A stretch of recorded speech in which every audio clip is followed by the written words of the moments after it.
नमस्कार, मैं लेख शेखर शर्मा आपको बायोलॉजी पढ़ा रहा हूं और आज हम पढ़ रहे हैं कोरल रीफ्स, प्रवाल भित्तियों के बारे में। वेरी इंपॉर्टेंट टॉपिक है। आ जाइए, सभी वीडियो को पूरा अंत तक देखिए और चैनल को सब्सक्राइब जरूर कीजिए। देखिए, आज हम पढ़ रहे हैं कोरल रीफ्स, प्रवाल भित्तियों के बारे में। क्या होती है कोरल रीफ्स, क्या होती है प्रवाल भित्तियां? सबसे पहले हम इसकी डेफिनेशन देख लेते हैं।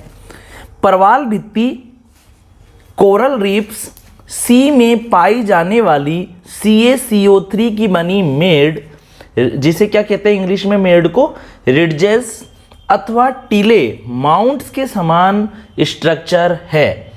क्या है बच्चों? प्रवाल भित्तियां क्या है? समुद्र में पाई जाने वाली कैल्शियम कार्बोनेट की बनी हुई मेड अथवा टीले के समान रचनाएं होती है। कोरल रीफ सी में पाई जाने वाली कैल्शियम कार्बोनेट की बनी रिडजेस और माउंट्स लाइक स्ट्रक्चर्स होती है। और दोस्तों, ये जो कोरल रीफ्स होती है ना, ये वेरी ब्यूटीफुल होती है, बहुत ज़्यादा सुंदर होती है। देखिए, आप इसके कलर को देखिए, हरी भी दिख रही है, लाल भी दिख रही है, पीली भी दिख रही है, तरह तरह की। यहाँ पर देखिए आपको चट्टानें दिख रही है रंग बिरंगी। क्या है ये रंग बिरंगी? ये जो रंग बिरंगे जो स्टोन्स या रंग बिरंगी जो रॉक्स, ये जो आपको कलरफुल जो रॉक्स, ये रंग बिरंगी चट्टानें जो दिख रही है ना बच्चों, क्या है ये है कोरल जो एनिमल्स होते हैं, जो अभी अपन ने तरह तरह के एनिमल्स के जो नाम लिए, उनके एक्सोस्केलेटन है, ये रंग बिरंगे होते हैं उनके एक्सोस्केलेटन। ठीक है, तो आप देखिए कितनी सुंदर होती है कोरल रीफ। ठीक है, और इस कोरल रीफ के अंदर सुंदर ब्यूटीफुल बहुत अच्छे एनिमल्स भी रहते हैं। डिफरेंट टाइप की फिश रहती है। ठीक है, तरह तरह के जानवर भी इसके अंदर रहते हैं। ठीक है, यह स्टोनी कोरल कहलाने वाले एनिमल्स के एक्सोस्केलेटन को प्रदर्शित करते हैं। देखिए क्या है ये, देखो ये कोरल, ये यहां पर कुछ लिखा हुआ है स्टोनी कोरल कहलाने वाले जंतु। देखिए कुछ एनिमल्स ऐसे होते हैं, जैसे सिलेंट्रेटा क्लास के अंदर कुछ एनिमल्स ऐसे हैं जिनकी बॉडी के ऊपर है ना कैल्शियम कार्बोनेट का, सिलिका का, ठीक है, कैल्शियम कार्बोनेट का, सिलिका का क्या पाया जाता है? बाह्य कंकाल पाया जाता है। ठीक है, अब क्या होता है, जब वो जंतु या जो वो एनिमल जब मर जाते हैं तो वो जो बेसमेंट होता है, जो समुद्र का, जो सी का जो बेस होता है, जो तल होता है, वहां पर जाकर उनकी डेड बॉडी इकट्ठी होती रहती है, उनकी लाशें इकट्ठी होती रहती है। अब उनकी बॉडी की जो कोमल टिश्यू है ना, वो तो क्या हो जाते हैं? नष्ट हो जाते हैं। लेकिन जो बॉडी के अंदर CaCO3 पाया जा रहा है और जो सिलिका का जो स्केलेटन पाया जा रहा है, जो कैल्शियम कार्बोनेट का स्केलेटन पाया जा रहा है, वो नष्ट नहीं होता है और वो एक दूसरे के ऊपर इकट्ठा होता जाता है और क्या बन जाती है? कोरल रीफ बन जाती है। तो बच्चों, जो ये कोरल रीफ है, ये क्या बताती है? ये कोरल रीफ क्या दर्शाती है? यह स्टोनी कोरल कहलाने वाले जंतुओं के एक्सोस्केलेटन को प्रदर्शित करती है। ऐसा लगता है, ऐसा पता लगता है कोरल रीफ को देखने से कि यह कुछ कोरल रीफ नाम के कुछ एनिमल्स होते हैं, कुछ जंतु होते हैं, उनके बाह्य कंकाल से बनी है। किससे बनी है? उनके बाह्य कंकाल के ढेर से बनी है। ये फाइलम सिलेंट्रेटा के एक्टिनोजोआ क्लास के सदस्य हैं। इंपॉर्टेंट बात है यहाँ पर, कोई आपसे कंपटीशन एग्जाम में ही आपसे पूछ ले कि कोरल रीफ का निर्माण किस फाइलम के एनिमल्स द्वारा किया जाता है, तो आप लिख देना सिलेंट्रेटा फाइलम के एनिमल्स द्वारा। अब कोई आपसे पूछे कि कोरल रीफ का फॉर्मेशन सिलेंट्रेटा फाइलम के किस क्लास के एनिमल्स द्वारा किया जाता है? एक्टिनोजोआ क्लास के एनिमल्स या सदस्यों के द्वारा। सम अदर एनिमल्स जैसे कि मिलीपोर्स, कोरेलाइन एल्गी, ट्यूबिपोरा, मिलीपोरा, हेलियोपोरा, गोर्गोनिया, फोरामिनीफेरा आदि के एक्सोस्केलेटन आदि के बाह्य कंकाल भी कोरल रीफ बनाने में हेल्प करते हैं, मतलब कि प्रवाल भित्तियां बनाने में सहायता करते हैं। यहां पर अभी मैंने आपके सामने जितने भी नाम लिए ना, नलीपोर, कोरेलाइन एल्गी, ट्यूबिपोरा, मिलीपोरा, हेलिपोरा, गोर्गोनिया, फोरामिनीफेरा, आदि के एक्सोस्केलेटन, ये जितने भी एनिमल्स के यहाँ पर नाम लिए गए हैं, इन सभी एनिमल्स के अंदर कैल्शियम कार्बोनेट या सिलिका का, कैल्शियम कार्बोनेट और सिलिका का क्या पाया जाता है, एक्सोस्केलेटन पाया जाता है। जब ये एनिमल क्या होते हैं बच्चों, मर जाते हैं तो इनके कोमल टिश्यू तो नष्ट हो जाते हैं, कोमल उत्तक तो नष्ट हो जाते हैं, लेकिन जो इनकी हार्ड जो टिश्यू हैं, जैसे इनकी स्केलेटन्स हो गए, ठीक है, सिलिका के बने हुए और कैल्शियम कार्बोनेट के बने हुए, वो इकट्ठे होते जाते हैं। और पता है वो जो स्केलेटन होते हैं ना, वो अलग अलग एनिमल्स में अलग अलग कलर के होते हैं। तो जो कोरल रीफ बनती है ना, वो बहुत ही ज़्यादा सुंदर होती है, बहुत ही ज़्यादा सुंदर, मतलब हरी नीली। पानी में अगर आप देखोगे समुद्र के अंदर झांककर तो कोरल रीफ दिखाई देगी, और ये बहुत ही ज़्यादा सुंदर होती है। और इस सुंदर सुंदर कोरल रीफ में सुंदर सुंदर प्राणी रहते हैं, तरह तरह की मछलियाँ रहती है, तरह तरह के जानवर रहते हैं। डिस्ट्रीब्यूशन अपन देख लेते हैं कि कहाँ कहाँ फैली हुई है कोरल रीफ, कहाँ कहाँ पाई जाती है, किस प्रकार से पाई जाती है। तो देखिए डिस्ट्रीब्यूशन, इसका वितरण देख लेते हैं अपन। कोरल रीफ ट्रॉपिकल एंड सब ट्रॉपिकल रीजन के सी में पाई जाती है, ठीक है। ये उष्णकटिबंधीय एवं उपोष्ण कटिबंधीय, ट्रॉपिकल मतलब उष्ण और सब ट्रॉपिकल मतलब उपोष्ण। कोरल रीफ परवाल भित्ति उष्ण कटिबंधीय तथा उपोष्ण कटिबंधीय जो क्षेत्र हैं उसके समुद्रों में पाई जाती है, ठीक है। और साथ ही साथ टेम्परेट ट्रॉपिक्स के सी में भी ये पाई जाती है। मतलब कि टेम्परेट मतलब कि यह समशीतोष्ण जो क्षेत्र हैं या जो कटिबंध है उसके समुद्रों में भी पाई जाती है। कोरल रीफ जो होती है, जो परवाल भित्ति होती है, ये ट्रॉपिकल मतलब कि उष्ण कटिबंधीय क्षेत्र एंड सब ट्रॉपिकल मतलब कि उपोष्ण कटिबंधीय क्षेत्र के समुद्रों में भी पाई जाती है। और साथ ही साथ जो टेम्परेट ट्रॉपिक्स के जो सी हैं, मतलब कि जो समशीतोष्ण कटिबंध के जो समुद्री जो जल है ना, उसके अंदर भी ये पाई जाती है, ठीक है।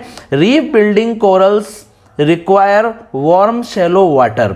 यहाँ पर कोरल रीफ का निर्माण करने वाले जो कोरल्स नाम के जो एनिमल होते हैं ना, उनको कैसा वातावरण चाहिए होता है, उनको थोड़ा है ना नॉर्मली अबाउट 20 डिग्री सेल्सियस उनके लिए टेम्परेचर होना चाहिए, 20 डिग्री सेल्सियस से अधिक।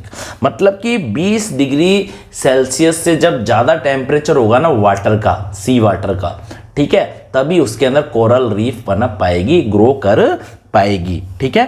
तो reef building coral require warm shallow water. तो यहाँ पर क्या बताया गया है कि कोरल रीफ का निर्माण करने वाले कोरल को कैसे वाटर की रिक्वायरमेंट रहती है, गर्म और छिछले जल की।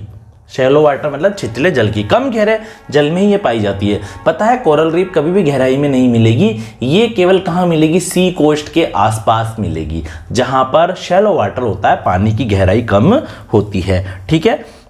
ये ओनली शैलो सी वाटर में ही पाई जाती है, ये केवल उथले या छिछले जल के अंदर ही पाई जाती है, उथले समुद्री जल में ही ये केवल मिलती है, ठीक है। Coral reef mostly Indian ocean के मालदीव्स आइलैंड में, वाइट संडे आइलैंड में, बोहेमा आइलैंड एंड ऑस्ट्रेलिया की ग्रेट बैरियर रीफ, ठीक है। कहाँ कहाँ पर वितरण है पूरे वर्ल्ड में, कहाँ कहाँ पर डिस्ट्रीब्यूशन है कोरल रीफ्स का, ये मिलेगी आपको इंडियन ओशन के मालदीव आइलैंड में। जो हिंद महासागर है ना, इंडियन ओशन, उसका एक आइलैंड है, एक द्वीप है मालदीव, जिसको क्या बोलते हैं, मालदीव, और इंग्लिश में क्या बोलते हैं, मालदीव आइलैंड्स, ठीक है। एक वाइट संडे आइलैंड भी है, एक वाइट संडे आइलैंड भी है, ठीक है, एक बेहोमा आइलैंड भी है, और साथ ही साथ ऑस्ट्रेलिया के अंदर एक ग्रेट बैरियर रीफ नाम की एक कोरल रीफ भी पाई जाती है, विश्व प्रसिद्ध कोरल रीफ है। तो कोरल रीफ आपको कहाँ कहाँ मिलेगी बच्चों, एक तो आपको ये मिलेगी जो हिंद महासागर है उसका जो मालद्वीप है उसकी एज पर मिलेगी, उस द्वीप के किनारों पर मिलेगी, कोस्ट पर मिलेगी, वाइट संडे आइसलैंड के कोस्ट पर या तट पर मिलेगी, बेहोमा आइलैंड के तट पर मिलेगी, कोस्ट पर मिलेगी। साथ ही साथ यहाँ पर क्या बताया गया है कि जो ऑस्ट्रेलिया की जो ग्रेट बैरियर जो रीफ है ना, ये बहुत ही इंपॉर्टेंट और बहुत ही विस्तृत कोरल रीफ है बच्चों। क्या है ये, विस्तृत कोरल रीफ है। अब देखिए बच्चों ध्यानपूर्वक, अब अपन क्या देखेंगे, टाइप्स ऑफ कोरल रीफ के बारे में देखेंगे अपन। टाइप्स ऑफ कोरल रीफ्स क्या लिख देते हैं अपन, यहां पर नीचे लिख देते हैं टाइप्स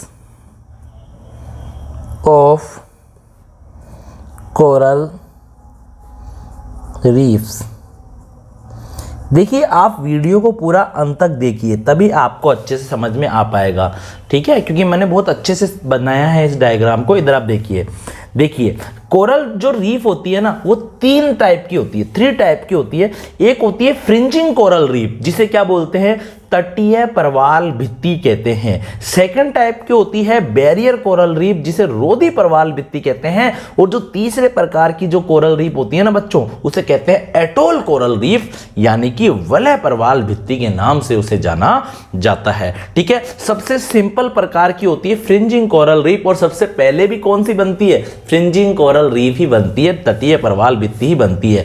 और ये कहां बनती है, ये बनती है जो आइलैंड होता है ना, यहां पर आप देखिए, यहां पर आपको एक आइलैंड दिखाई दे रहा होगा। यहां पर देखिए यह एक सुंदर सा अच्छा सा एक आइलैंड है, ठीक है।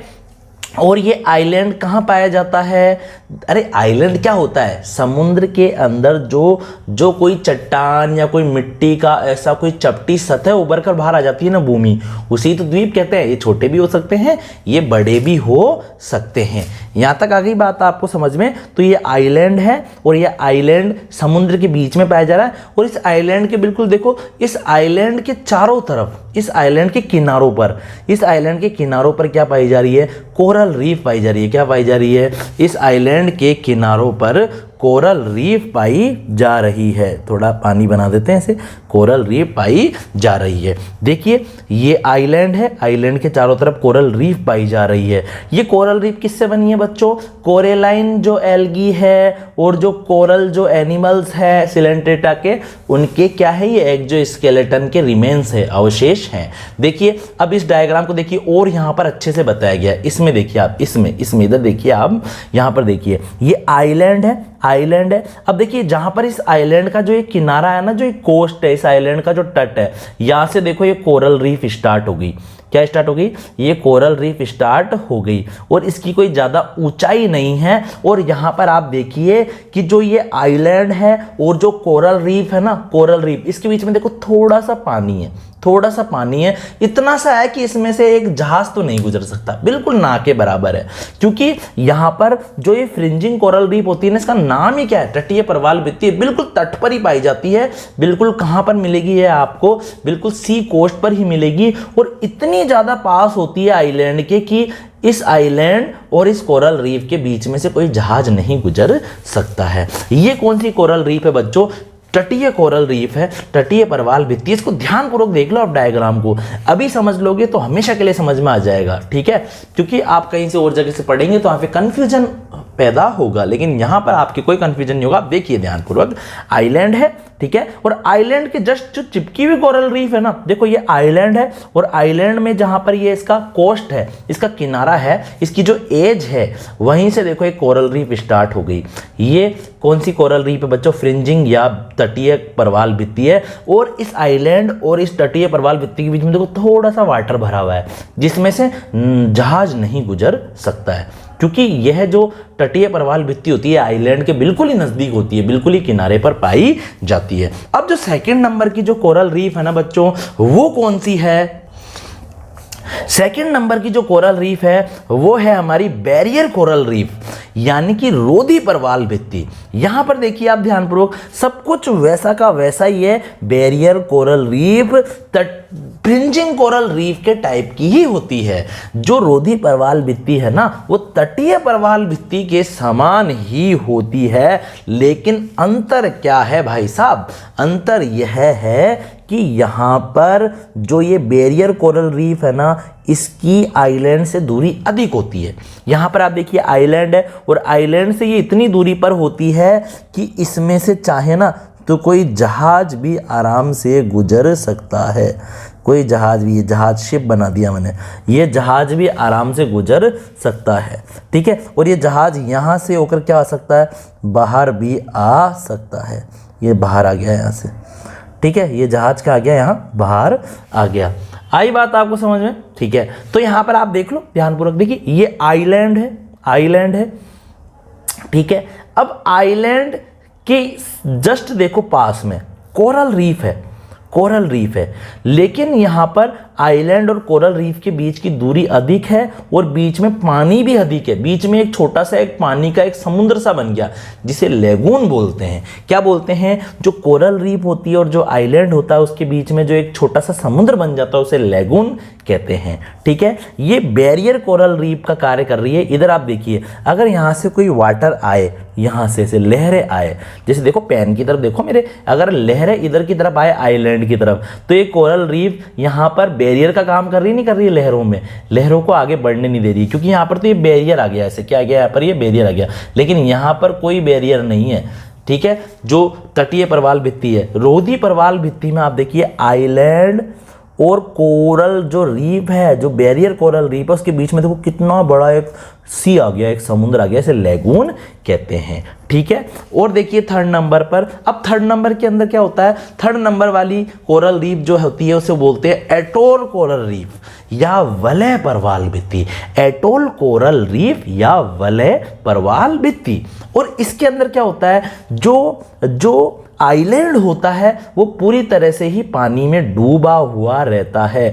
ठीक है, पूरी तरह से ही पानी में डूबा हुआ रहता है, इसलिए जो कोरल रीफ होती है ना, उस कोरल रीफ के बीच में पूरी तरह से पानी ही पानी हो जाता है। और जो ये पानी का जो ये वाटर का जो एरिया बन गया, इसे भी लगून कहते हैं। यहाँ पर देखिए आप, ये क्या है बच्चों, ये क्या है, ये कोरल रीफ है, और ये भी क्या है, ये भी कोरल रीफ है। लेकिन जो आइलैंड था बीच में, ये जो आइलैंड है ना, आइलैंड है, ये क्या हो चुका है, ये वाटर के अंदर डूब चुका है। और टू कोरल रीफ को अगर यहाँ पे खड़ा हुआ एक व्यक्ति देखे, जैसे यहाँ पर एक व्यक्ति खड़ा है माना कि ये देखेगा, तो इसको तो क्या दिखाई देगा, केवल कोरल रीफ के बीच में एक पानी का एक समुद्र सा एक गड्ढा सा ही दिखाई देगा।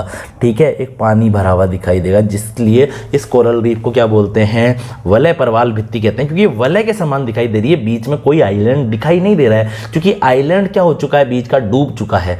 लेकिन जो फ्रिंजिंग कोरल रीफ है या जो बैरियर कोरल रीफ है, उसमें आइलैंड दिखाई देता है। ठीक है, तो आई होप जो मैंने आपको पढ़ाया है वो आपको समझ में आ गया होगा, डायग्राम से आपको अच्छे से समझा दिया गया है। अपन इसकी थ्योरी और देख लेते हैं थोड़ा सा, ये बिल्कुल कि तटीय प्रवाल भित्ति, रोधी प्रवाल भित्ति और वलय प्रवाल भित्ति क्या होती है, ताकि आप नोट्स बना सके। देखिए, आप वीडियो को पॉज करके आप इसका स्क्रीनशॉट ले सकते हैं और नोट्स भी बना सकते हैं।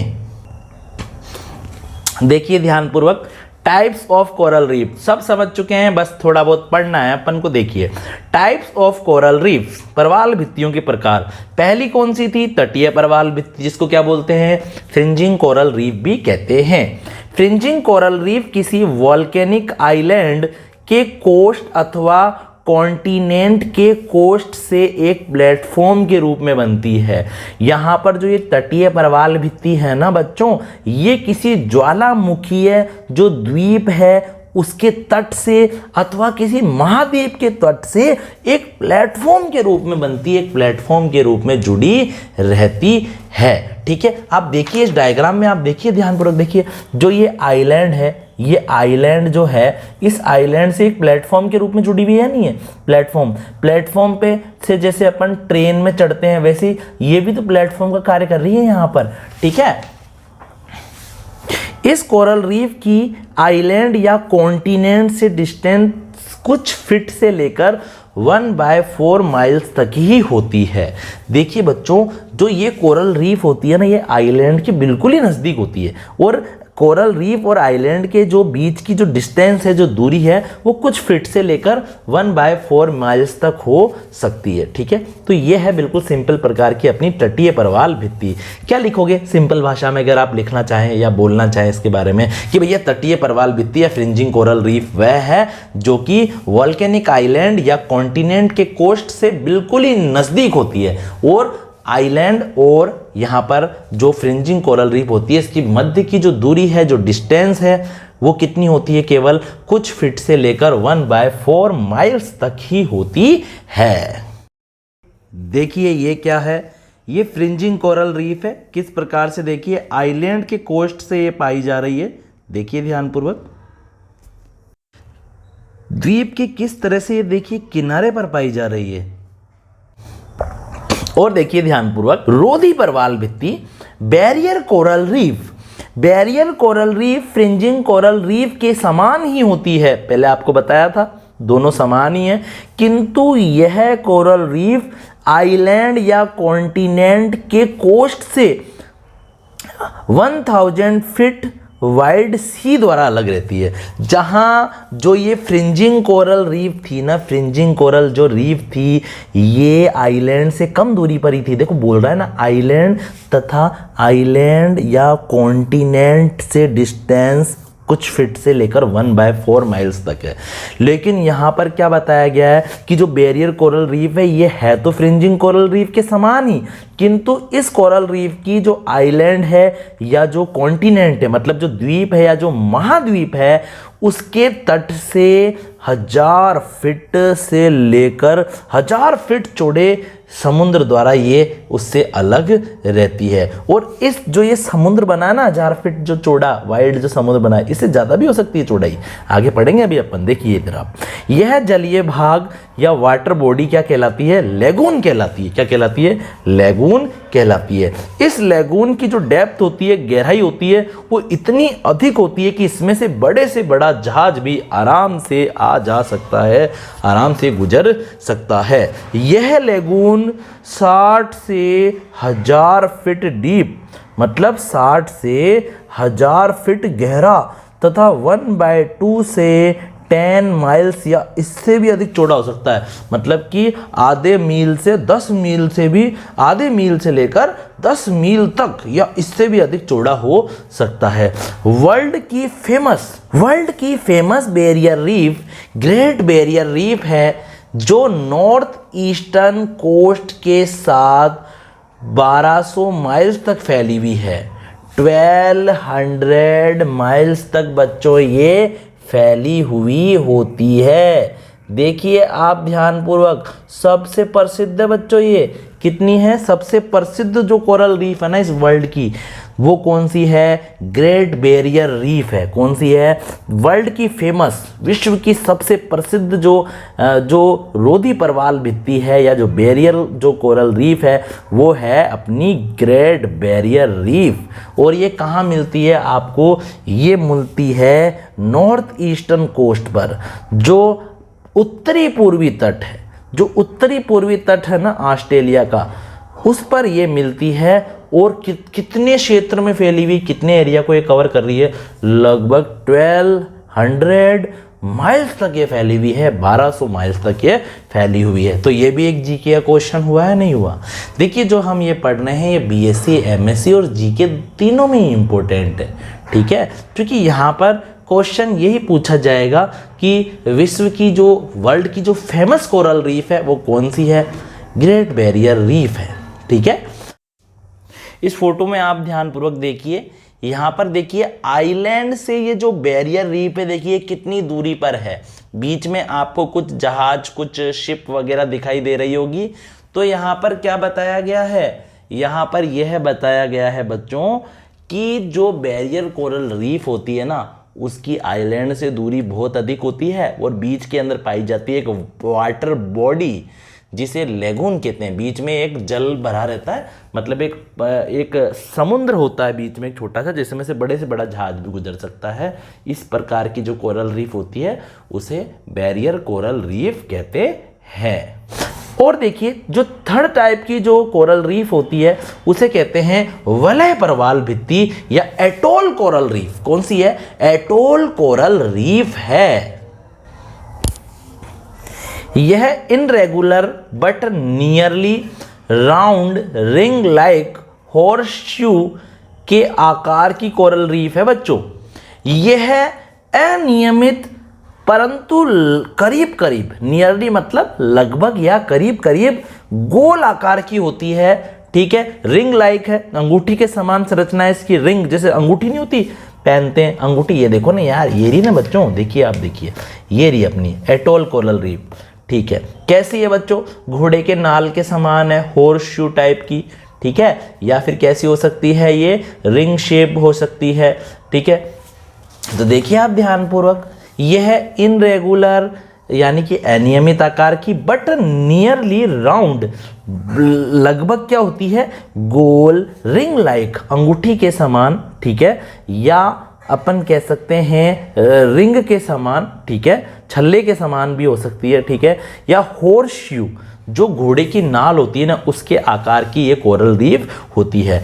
इसके बीच के जो एम्प्टी स्पेस है, जो खाली स्थान है, वहाँ पर क्या है, वहाँ पर कभी आइलैंड था, लेकिन वो धीरे धीरे डिजोल्व होगी, उसकी जो रॉक्स है, उसकी जो चट्टानें वाटर में डिजोल्व होगी, डूब गया आइलैंड पानी के अंदर, ठीक है। चारों तरफ केवल कोरल रीफ की एक रिंग रह गई, जिसके बीच के एम्प्टी स्पेस में सी वाटर भरा रहता है, ये वाटर बॉडी लेगून कहलाता है। और इस कोरल रीफ के जो बीच का जो खाली स्थान है, जो एम्प्टी स्पेस है, उसमें समुद्री जल भरा रहता है, सी वाटर भरा रहता है। और इस जो जलीय भाग को, इस वाटर बॉडी को क्या बोलते हैं बच्चों, लेगून कहते हैं, ठीक है।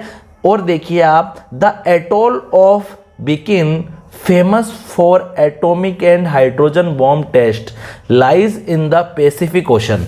यहां पर आप देखिए, जो ये पैसिफिक जो ओशन है, कौन सा ओशन है, जो अपना पैसिफिक जो ओशन है ना, पैसिफिक ओशन के अंदर बच्चों एक एटोल नाम की एक कोरल रीफ है, बैकिन जगह है। देखिए इधर आप, जो ये पैसिफिक ओशन है ना, उसमें बैकिन स्थान पर, बैकिन कोई आइलैंड टाइप होगा, वहाँ पर एक एटोल कोरल रीफ है। और वो एटोल कोरल रीफ किसके लिए फेमस है, वो atomic and hydrogen bomb test के लिए क्या है, पूरी तरह से अच्छी मानी जाती है और फेमस है। मतलब कि अब यहाँ पे भी देखो कंपटीशन का क्वेश्चन आया नहीं आया, जगह जगह देखिए आप, यहाँ पर भी 1 नंबर पक्का हो गया अपना। कैसे, देखिए आप, कोई अपन से पूछे कि उस कोरल रीफ का नाम बताइए जो कि atomic and hydrogen bomb test के लिए फेमस है, एटोल कोरल रीफ, ठीक है। कहाँ पर है, पैसिफिक ओशन में। और पैसिफिक ओशन में भी कहाँ, बेकिन के पास में। कहाँ पर, बेकिन के पास में।